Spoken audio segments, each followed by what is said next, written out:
So tell us who you are, please. My name is Jamie Waier, and I am playing the part of Susie Hendricks. Okay, tell us a little bit about Susie. Susie is recently blinded in an accident. She was in an accident about a year ago, so she is still trying to learn how to deal with being blind, but yet she doesn't want to depend on her husband so much. She's very independent, but still at times kind of needy. So you'll see a little bit of a vulnerable side to her, but at the same time, she really wants to be her own person because she was a seeing person before. Okay. What made you audition for this show? This is a role that was actually originally reprised by Audrey Hepburn, and I'm a huge Audrey Hepburn fan. And so I really wanted to not only do this because I wanted to portray a role that she had done, but it's an extremely challenging role to be a seeing person and playing a blind person. I thought it really appealed to me, the challenge of trying to portray a blind person. How have you prepared for this part?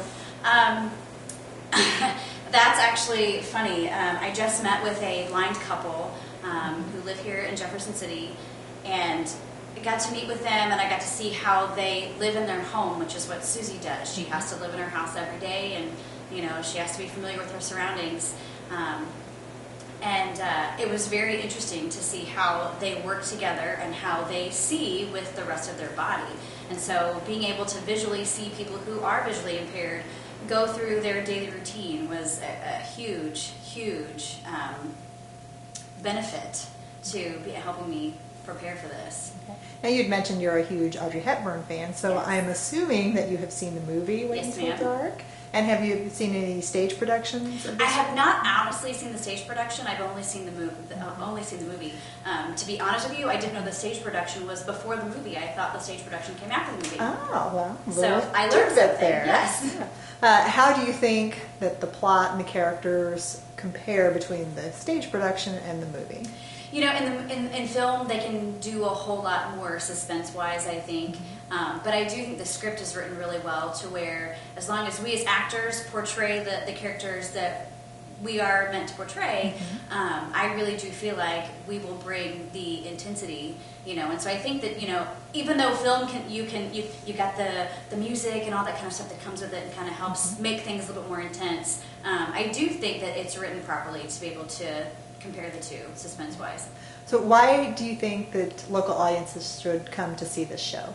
Oh my goodness, it's a great suspense thriller, and who doesn't love a suspense thriller? And if you haven't seen the movie, it's definitely something that I would encourage everybody to come and see.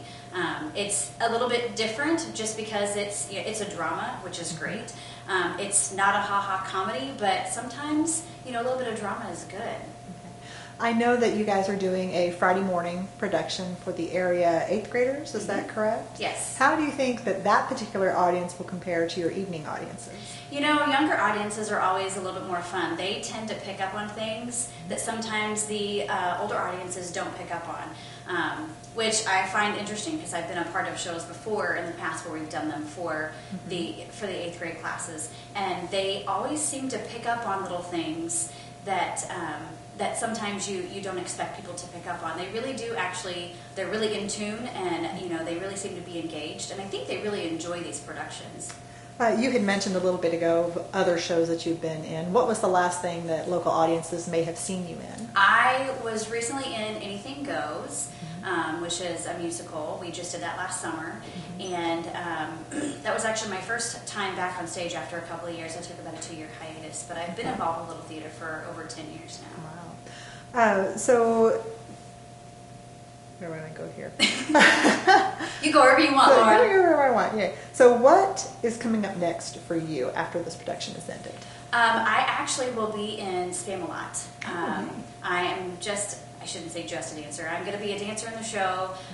It looks like a really fun, energetic show that I really think audiences will like. It's a Monty Python humor, and it'll be a completely different spin from where this show leaves us. So I think it'll be fun to go from being in a suspenseful drama to being in a really fun, laughable musical.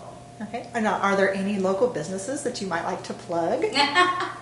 I do own the Director's Cut Salon, Yay. Which is a throwback to old Hollywood, black and white film and 1940s, Broadway. I'm very much into theater and Broadway and old Hollywood, so it kind of is very fitting. So if you need a good haircut or good color, you should come see me. The director's got some on. All right. Well, thank you very much. Thank you, Laura. Bye.